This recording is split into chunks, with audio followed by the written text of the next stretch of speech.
Speaker, I've been in this House listening to budgets 44 times, the House of Commons Library tell me, so I'm an experienced budget evaluator, I hope. I always come to the Chamber and listen to the budget and base my evaluation of the quality of it on two criteria: the great global issues that face us. And those are always, for me, you know, the fragile planet, the environment, climate change and global warming. Also, of course, the fact that this burgeoning population on our planet has to be fed, and it has to be fed sustainably. And thirdly, we have the challenge of keeping the peace. Many of us thought that that would be taken for granted, but in current circumstances, globally, keeping the peace has come as one very great concern for all of us. My other criteria when I come here for a budget speech is what it will do for my constituents. I believe I have a sacred duty to come here to represent my constituents and to make sure that everything I do and the contribution I make in this House and my colleagues make in this House is to add to the welfare and health and the prosperity of my constituents. And so they're the twin criteria. And on that criteria, on both of those, I believe that this is an uninspiring little budget. Uninspiring, lacking of passion, lacking in leadership, lacking in values. And that is my sincere criticism of this budget. And let me go into a little bit more detail on that. I've been here when this country has been at great crisis. I have seen people that you thought were pretty ordinary politicians doing their job suddenly, at a time of crisis, step up to that dispatch box and show the world that they had leadership quality, that they understood what was going on in the greater world and stood up to do the right thing. And I take up the myth that a Chancellor of the Exchequer could stand there yesterday and called the cataclysm of 2009 and the global meltdown of the world economy as Labour's Great Recession.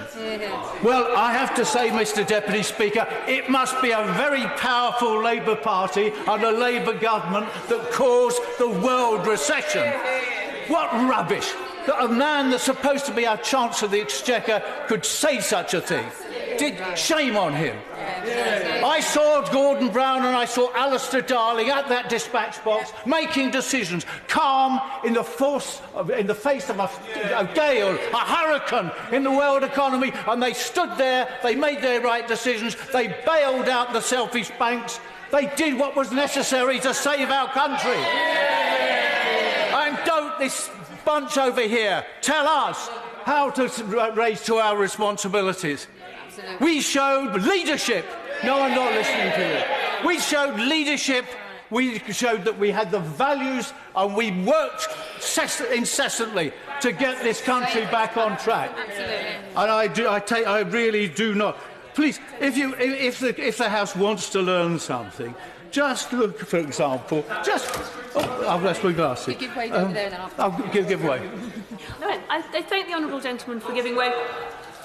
I thank the honourable gentleman for giving way.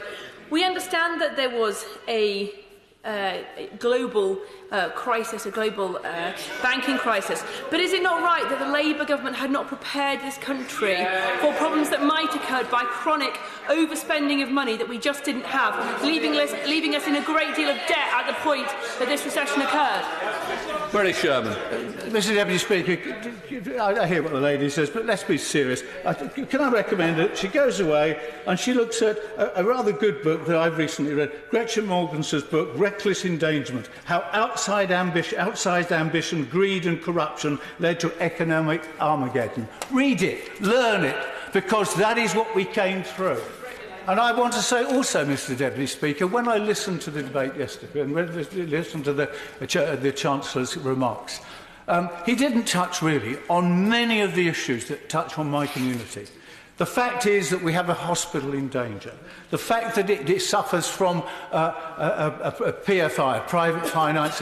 All the Chancellor said that Labour was responsible for PFIs. I've been here long enough to the great charm offensive on PFIs was led by John Major. And it was the fashion, actually the fashion across the benches to have PFIs. And as chairman of the Education Select Committee, I saw good PFIs and I saw bad PFIs, but I saw a lot of smart city types dance round local authorities and local health authorities who gave them a rotten deal. That's the truth of PFIs. There were good ones, there were bad ones, but there were a lot of city spivs that made a lot of money out of PFIs, and nothing the Chancellor said yesterday will rescue my hospital and my health trust from that burden. Nothing he said yesterday will help give way to the honourable gentleman. Grateful to the honourable gentleman for giving way. Is he aware that 90% of all the PFIs ever signed were signed under a Labour government? And the Chancellor yesterday took steps to make sure there would be no more. Chancellor made no steps to help those parts of the country that were in trouble with PFIs. But can I just... I've got a very short debate, but I want to say this. That I believe that what we're lacking today, what my constituents are not fooled by, my constituents watching the television, reading the papers, know that what was left out of yesterday was whatever deal that is struck in Brexit, it won't be as good as the deal of staying in the European Union. That is the truth of it. And I come here to represent my constituents, and I know that what we're moving towards is a disaster for their living standards, their health standards, and everything else that touches their lives over these coming years. This is a year of crisis, just like we had the crisis in the Great Depression, and we had the crisis in 2009. This is going to be the next crisis where we need people there at a dispatch box who actually take on their role as leaders. Not, Mr. Deputy Speaker, people who were there as Prime Minister and Chancellor, and when they lost the referendum, ran away from their responsibilities, ran away from your leadership. Where are they now? In the Evening Standard, I suppose, writing... in their man caves, writing their memoirs. Mr. Deputy Speaker, being in this House is a grave responsibility for the people we represent.